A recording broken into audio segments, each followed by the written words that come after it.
Of course, it's local. Of course, you know it is. Oh, hello, Raleigh. Welcome to Friday's edition of Your Backyard Raleigh. And I guarantee you're going to love today's guest because I love her, and therefore you will love her. And without further ado, may I introduce Dr. Rose Lorenzo here today representing Hackathon Jr. Hello, Dr. Rose. Hi, Robert. How are you? I'm fabulous, and I'm sure you're fabulous too. Yes, I am. Well, thank you for joining me today. You know, I'm a huge fan of Hackathon Junior. It is, may I just say, very impressive. But I know all about it, so will you please take a minute to share with our guests the beauty that is Hackathon Junior? Absolutely. So, Hackathon Jr. was created at our doctoral residency, right? So, it was a research idea that then I turned into a business. And what we do is we teach children how to code. But more importantly, our mission is to improve emotional intelligence of children immersed in technology through collaboration and critical thinking. So, this is not a coding camp per se. Right. This is teamwork, collaboration, critical thinking, and a competition. So these kids will learn how to problem solve with technology. And then what they're going to do is create an app for a phone and then use that app to solve a problem for either a social or environmental issue as a Wow. team. And then the team will present their code to a panel of judges, and the winning teams win new laptops. So it's very exciting for the children and exciting for us to be able to give access to STEM education to children who don't have access in their schools or need better access. So we are 3 years in. We're super excited, and we started here in Raleigh. We are a local company, and we have an office. Our corporate office is at the WeWork building in downtown Raleigh. Love that we work. So Hackathon Junior is helping these kids with the challenge. It's fun, it's exciting. These children get to design an app. Um, but Yes. it's not only the coding in there, there's also the social feature of solving a social problem. Can you expand on that a little bit, please, Dr. Rose? Yes. So what they're going to do as a team is select a topic that they're most passionate about, whether it's climate change, bullying, the Oh, ocean environment, green, recycling. They will pick something that they are passionate about solving, creating a problem for, a solution. So then, as a team, those children who pick a specific topic will become a team. And then they're going to create an app that's going to solve that problem. wow. So, whether they're going to solve the problem for climate change, then they're going to find a way to create an app that would solve that problem. They will design it on paper, they will digitize it, so they're going to write the code, and then they're Wow. going to present that idea and that code to a panel of industry judges, and the winning teams win laptops. So it is a lot of work. It is an 8-hour day for these children from Right. 9 to 6, but they learn a lot. It's great fun for them, and they're getting to be creative in that children have never been told that they can't create something. So there's no limitations, and it is Right. incredible what they are able to do in that amount of time. And so we are super excited. That's fantastic. They say every kid's an artist, right? Because Yes. they just do. They just are. Now, how many kids at your average event? Anywhere from 50 to 80. Wow. We typically cap out at 100. We had 104 in Phoenix. We've had anywhere from 55 to 75 here in Raleigh. Nevada, I think, had 75. So we host events in 8 different states. So not just in Raleigh. We're like all over. But we You do know, a lot of events here in Raleigh, at least 2 to 3 a year.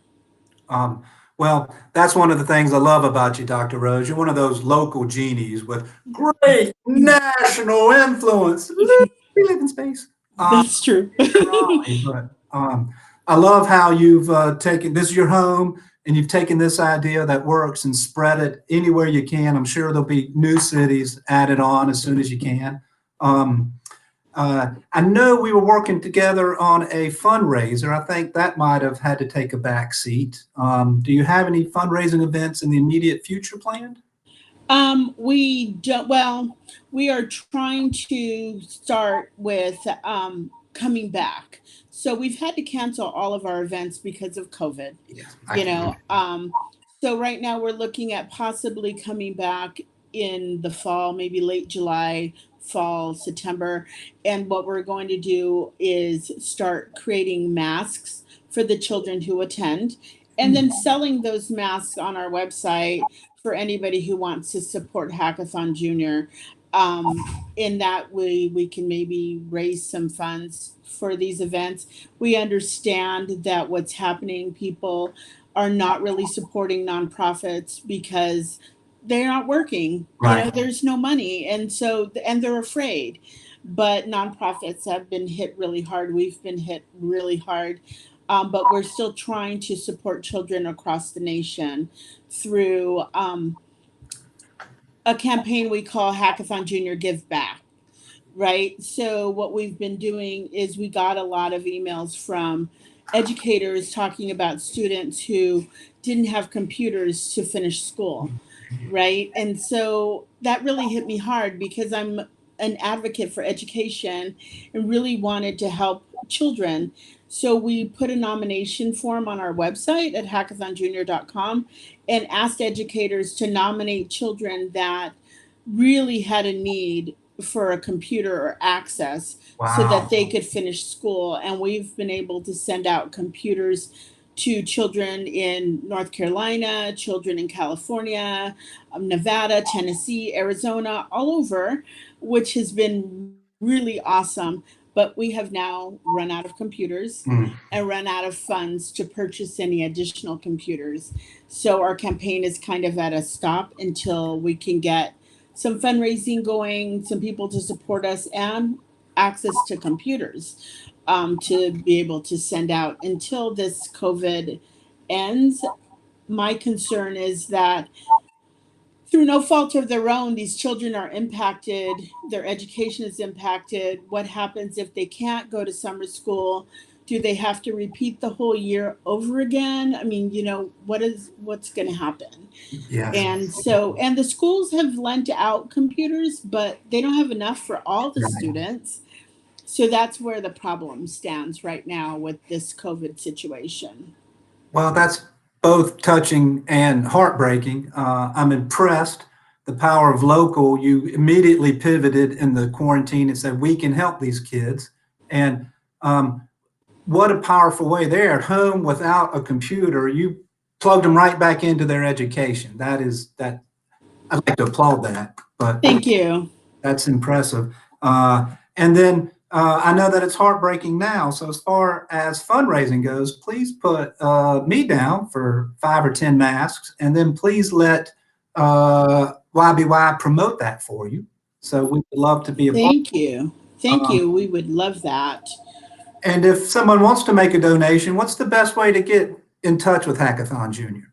At hackathonjr.com, there is a link on there where they can donate, and we'll be placing a link on there for people to order masks that we can send out. Well, we'd like to share that.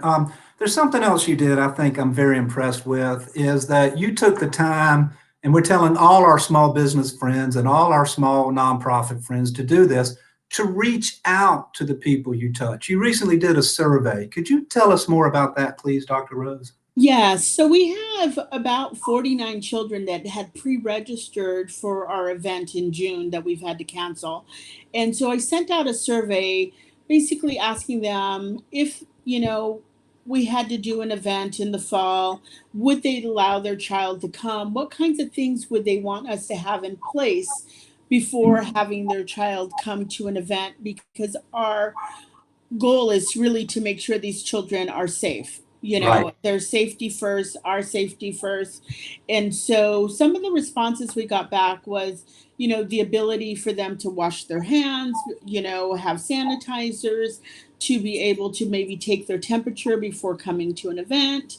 And so looking at those items and putting them in place made us decide, hey, we probably take it a step further and create Hackathon Junior masks for all of the students as well as the volunteers and parents who want to attend, and then anybody else who would want to purchase a mask to help us further this, because we really want to make sure that the children or anyone who attends, volunteers, um, people who come in and mentor the children through the coding challenge, that everybody's protected, and so that's what we're looking to do. Well, I'm very impressed with so much of what you do. Dr. Rose, you are a badass. Jonathan, believe. Um, and I love you, and I'm very impressed with what you do. Thank you. Specifically, though, for me in my life, I believe in STEM. I call it STEAM because arts is also critical thinking when you Yeah. learn to art. And I think that's something we should all expose our children and ourselves to. But you went above and beyond and targeted the children that may not necessarily have this opportunity. So you took a great concept and you put it where it most needed to be, and that touches my heart. So thank you, Dr. Rose. Thank you. Thanks, Robert. And all of our listeners, in your backyard is this wonderful, incredible woman, Dr. Rose Lorenzo. She has created Hackathon Jr, which provides STEM exposure to kids who may not normally get it. She's in all across the nation, and she has the power to say, hey, we're going to modify this, and she's giving out computers. She's just doing wonderful things. Please take a moment and reach out at hackathonjr.com and say hello. Any closing remarks, anything you would like to add, Dr. Rose? No, we understand that, this is a really difficult time for everybody, but we're all in this together. And don't give up on the nonprofits that help, your children, help the food banks, help, everybody in need. I know it's difficult to think that, I don't have a job or I don't have money coming in. Even if everyone donated $1, it would help support the organization. You get $1,000 if you have Right. 1,000 people, so any amount of money that you can help with Hackathon Junior or any other organization out there in need that helps children was greatly appreciated. It's the same thing. Support your favorite restaurant, support your favorite retail nonprofit. Reach out to them. They are serving and empowering Raleigh in your backyard just as much as any business. And so, Exactly. so Dr. Rose, virtual hug. Virtual hug. Thank you. Um, Raleigh, Wake County, all this and more is right here in your backyard. Don't forget to shop local. Dr. Rose, let's wave them off. Thank you.